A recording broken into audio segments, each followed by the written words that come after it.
What is so miraculous about an economy when you stample people's basic rights, when they have no freedom of expression and conscience? Now, I was the Minister of Finance, politely disputing the Economic Medical Report against the thinking and the views of leaders in Asia, because I thought it's going to be a disservice. You are frustrating or limiting the scope of this movement. Well, I did suffer a price. I remember after the surgery in Munich, and the good doctor was kind enough to do it for free, mind you. It's not usual. The doctors are Dutch. I don't know what happened, but he said, no, that's your money. But after that, I was invited by Mandela, me, my wife, my kids, to be his guest in Johannesburg. I call him Madiba. And he was extremely apologetic and said, look, Anno, I'm sorry. He was a friend of the then Prime Minister, Mahathir. He said, but I couldn't do anything. I tried. And I said, look, mine is a short walk to freedom. Just 6 years. He was 27. But he was very emotional because he said, look, I can't do anything. I mean, I tried.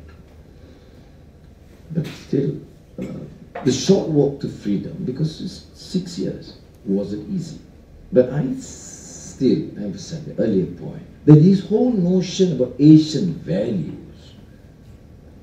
was effectively debunked first by Amartya Sen in his brilliant book, Development as Freedom.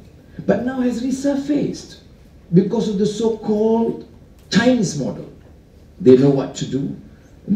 I remember a very known French political leader in a dialogue in Dubai, invited by the ruler of Ajman, telling me, look, if the Chinese decide to construct a highway to the airport, they decide, it's done. The Indians in Bombay to construct an airport will take 3 years. Because they, Indians are great debaters. They go on and on. So the conclusion is, choose a government that can deliver. But this is totally absurd. Don't you care about people's houses?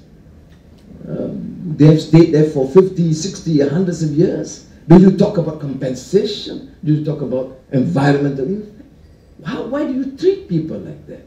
I get extremely agitated, particularly if it is in the West, because you happen to understand. You assume, not everybody do, but at least. So my concern now is not only my own predicament. I'm going back on the 10th of May, is a trial, because I've been called Western agent, CIA agent, Islamic extremist, sodomist, everything else. I can't be everything, I choose. You either call me an Islamic extremist, you call my small beard, or you call me a Western agent. You call me a sexual pervert because I have too many girlfriends, or a sodomist. I cannot be everything, it is too much for me at the age of 62. And I hardly take Viagra, I have no experience with Viagra. So, but I mean, in reality, we have a problem. They're going to charge. And when the government prefers a charge, it's done because the judiciary is not independent. So when you talk about Human Rights Commission, Jacob articulates so well, I mean, it's a mockery of the entire system. Now, I'm a Muslim, and I see no way a person can come up to me to say, well, you know, this is a cultural, religious matter, you can dictate from Washington or London. I tell you, since when are Muslims born as slaves? They're born free. So issue of freedom is universal construct. It's not Western construct. When Gandhi fought for independence, of course, he was a Hindu, a secularist, but a Hindu. Nobody talks about India. Well, India is not ready because they were all poor. No. Nobody talks about poverty in India when you talk about freedom and democracy, human rights for his people. Why is it after 50 years of independence in India, you talk that the people are not ready?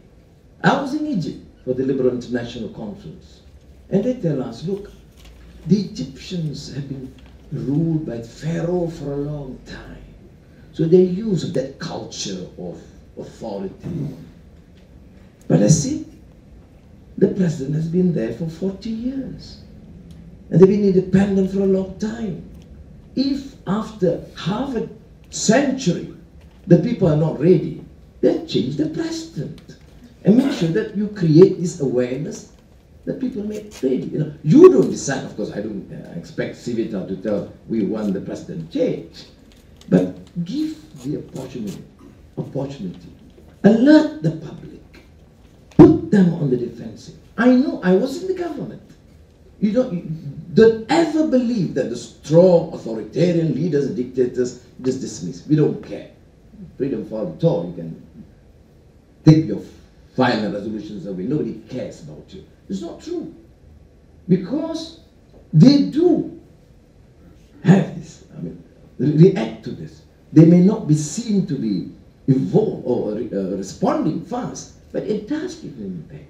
A resolution by Civita, with all your networking, will have an impact in Venezuela, to Malaysia, to Zimbabwe. It does. They may be dismissive publicly, but they know that public sentiments, international sentiments, with the support of the media, would have an impact. We don't talk about our media, because our media, we don't have a free media.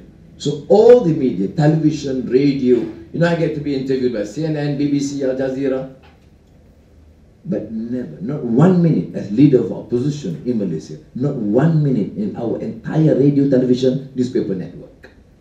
It's amazing. But it's called a democracy. And we have sometimes leaders of Europe say, well, we thank the government of Malaysia. It is a moderate Muslim country, a very democratic country. What is he talking about? So you actually condone the injustices because of dictate of business and economics. So I'm talking about finally the issue of religion, because the issue of incompatibility of Islam and democracy or human rights seems to be also in some legitimacy in some quarters. So people like me, I travel a lot in Muslim world and promote in a big way the experience of Indonesia that's transformed itself after decades of dictatorship into a vibrant democracy. And truly, some of you may not be familiar, but the media is absolutely free. And the freedom for people to express themselves against the president, against the system. With problems there, poverty, corruption, underdevelopment is still there. But they will have to navigate. Turkey, of course, very important experience in the Muslim world. With all the problems you have with the army, the debate between Muslim secularism, etc. If you ask me, for example, to be relevant to the Muslim discourse, you say, are you a believer in Islamic State? I said, no. But are you a Muslim? Yes. Do you respect the Sharia? Yes, as a Muslim. But do you believe that Malaysia should become an Islamic State? No.